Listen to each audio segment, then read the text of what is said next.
Balikkan sebuah tangan bisa. Bermimpi kalau hanya 1 kali siklus. Yang poin kedua, subjek penelitiannya. Ibu bapak tentukan subjeknya, kelas berapa gitu, yang seperti apa. Ya, prosedur penelitian dilengkapi dengan prosedur itu, proposal.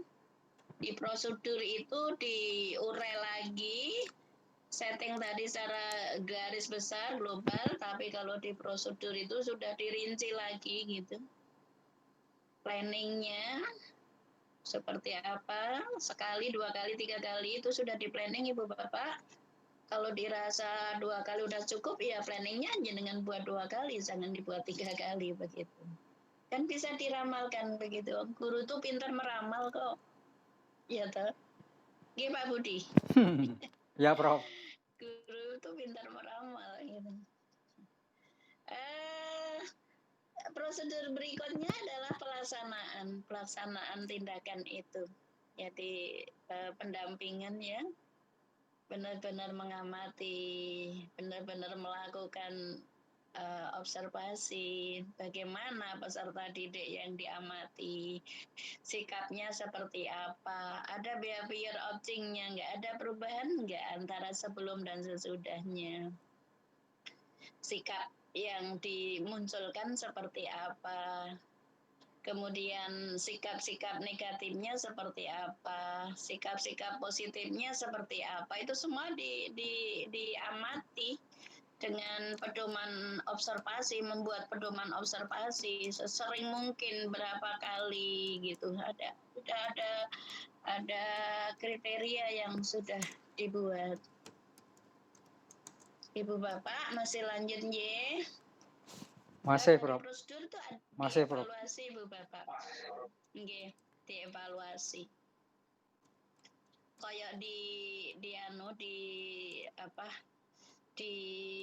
slide saya di atas tadi ada revise plan.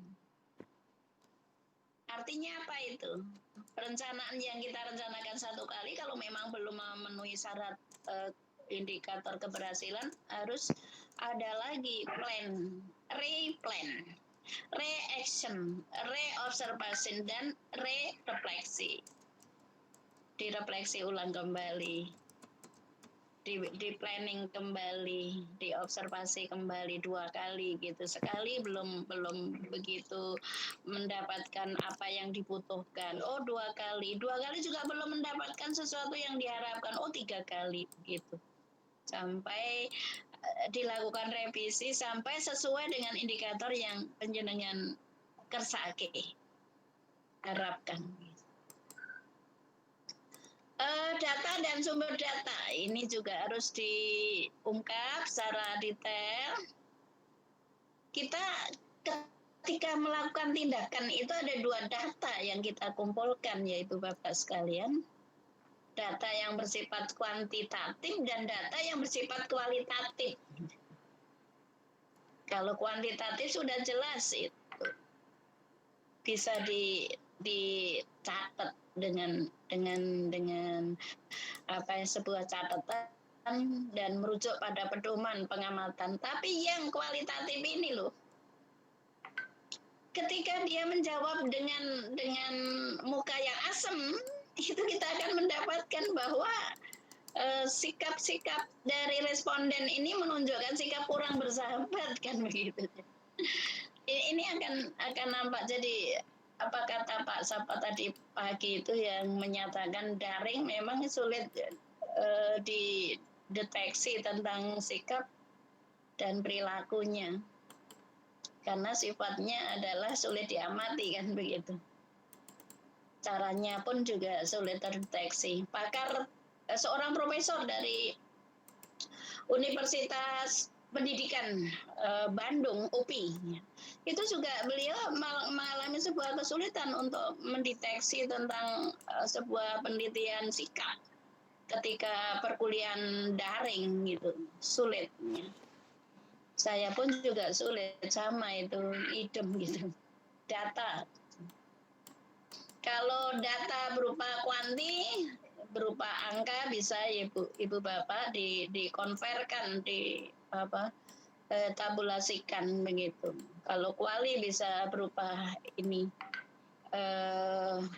apa hasil rekaman apa namanya recording. Kita ngomong itu bisa direcording itu Pak Budi. Bisa, Prof. Ya makanya itu recording itu gampang banget sekarang ini, yakin nggak? Saya dulu waktu kuliah renek kayak gini Pak. Iya, Prof, sama. Iya kan ya. Aduh sekarang serba apa Canggih, yang bisa Prof. ya. Wah. Iya, tapi sekarang mahasiswa atau bapak serta ibu guru pintar tuh wajar lah. Iya. Karena semua data sudah ada kan, betul tidak? Menu datanya juga disertakan ibu bapak, sumber datanya itu primer atau sekunder.